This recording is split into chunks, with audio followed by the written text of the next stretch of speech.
সুস্বাগতম সবাইকে আমার ইউটিউবে একটু আগ্রহ নিয়ে দেখার জন্য অনুরোধ করছি। বিষয়টা আপনারা জানেন যে আবার ডাক্তাররা সোমবার থেকে জুনিয়র ডাক্তার স্ট্রাইকে যাচ্ছে। তা আমাদের আর কি হবে? আমাদের সাধারণ মানুষের দিকে কে তাকাবে? এবং সেখানে তারা অনেকগুলো দাবি রেখেছেন, যে দাবিগুলোর মধ্যে আশ্চর্যের বিষয় হচ্ছে যে অভয়া যিনি মারা গেছেন, যে আমাদের ডাক্তার বোন বা মেয়ে মারা গেছেন, তার সম্পর্কে কোনো দাবি নেই। এই 7জন জুনিয়র ডাক্তারদের 7টা দাবি: সরকারি হাসপাতালে থ্রেট কালচারের সঙ্গে জড়িতদের বিরুদ্ধে পদক্ষেপ গ্রহণের জন্য কেন্দ্রীয় স্তরে অনুসন্ধান কমিটি গঠন করতে হবে। থ্রেট কালচার, থ্রেটটা কোনো কালচার হতে পারে নাকি? হ্যাঁ, থ্রেট তো মানে মানে ক্রাইমযোগ্য অপরাধ, মানে অপরাধযোগ্য এক ধরনের ক্রাইম, তো অপরাধযোগ্য ঘটনা। থ্রেট কালচার কি আবার? থ্রেট আবার কালচারের মধ্যে তো হয়ে গেল নাকি? এটা তো মানে হয় না। এবং তারপরে জড়িতদের বিরুদ্ধে পদক্ষেপ গ্রহণের জন্য কেন্দ্রীয় স্তরে অনুসন্ধান কমিটি। আচ্ছা, এটা তোর জন্য তো অটোমেটিক্যালি কেউ যদি কাউকে থ্রেট করে, অটোমেটিক্যালি তার বিরুদ্ধে এফআইআর হবে, বা প্রথমে যে রেজিস্ট্রার আছেন তারা দেখবেন বিষয়টি, না দেখলে তারপরে এফআইআর হবে। আচ্ছা, 2 নম্বর হচ্ছে প্রতিটি মেডিকেল কলেজে ডাক্তারির স্নাতক পড়ুয়া এবং আবাসিক ডাক্তারদের নিয়ে অভ্যন্তরীণ অনুসন্ধান কমিটি গঠন। ভালো কথা।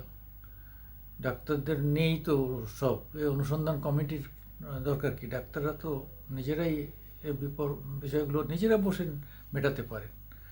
তৃতীয় হচ্ছে কলেজগুলিতে ছাত্র প্রতিনিধি বেছে নেওয়ার জন্য নির্বাচনের আয়োজন করা, দ্রুত কলেজ কাউন্সিলের বৈঠক ডাকার জন্য নির্দেশ দেওয়া। ছাত্র প্রতিনিধি বেছে নিতে হবে, বাঁচবে কীভাবে? সেটাও তো একটা প্রক্রিয়া। চতুর্থ, ওয়েস্ট বেঙ্গল মেডিকেল কাউন্সিল এবং ওয়েস্ট বেঙ্গল হেলথ রিক্রুটমেন্ট বোর্ডের যে সকল সদস্যের বিরুদ্ধে থ্রেট কালচারকে প্রশ্রয় দেওয়ার অভিযোগ রয়েছে তাদের বিরুদ্ধে রাজ্যের অনুসন্ধান কমিটি গঠন। মানে যারা বিভিন্নভাবে হুমকি দেয়, এটা করবি না হলে করে দেবো ইত্যাদি, যাদের হাতে রাজ্য সরকারের পাওয়ার থাকে, শাসক দলের পাওয়ার থাকে, সমর্থন থাকে, তারা এরকম করে। আবার কিছু কিছু জায়গা আছে যে যদি কোনো সংগঠন, ডাক্তারদের সংগঠন বলবৎশালী হয়, তারাও থ্রেট করে।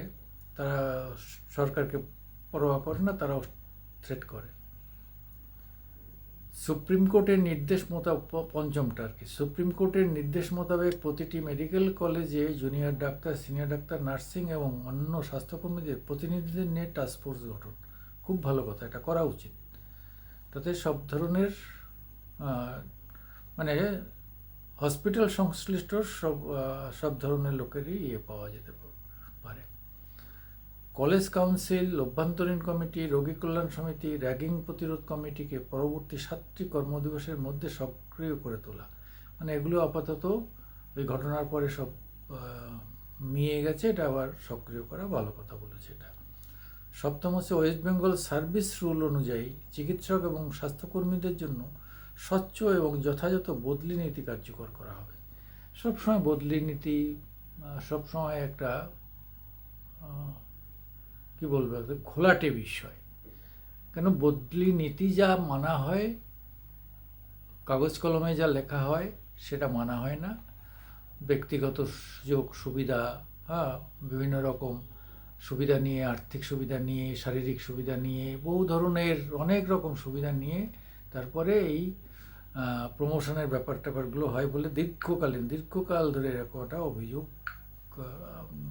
রয়ে গেছে। সত্য মিথ্যা আমরা জানি না। ফলে মানে আমরা একটা এসে দেখছিলাম যে একটা একটা সার্ভেতে দেখা গেছিলো যে 39% মহিলারা তারা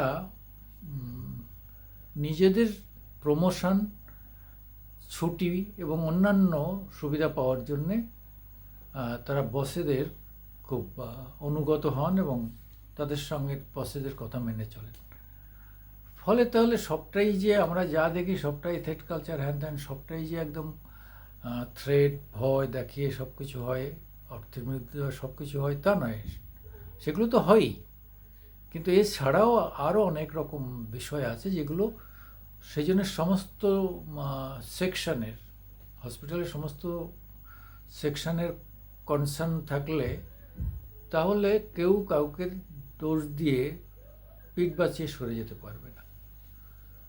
যাই হোক, আমরা মামাটি মানুষ ইউটিউব নিয়ে আপনাদের সামনে এসেছি। দয়া করে আমাদের একটু লাইক দেবেন, শেয়ার করবেন এবং আমাদের একটু সাবস্ক্রাইব বাড়াবেন। নমস্কার।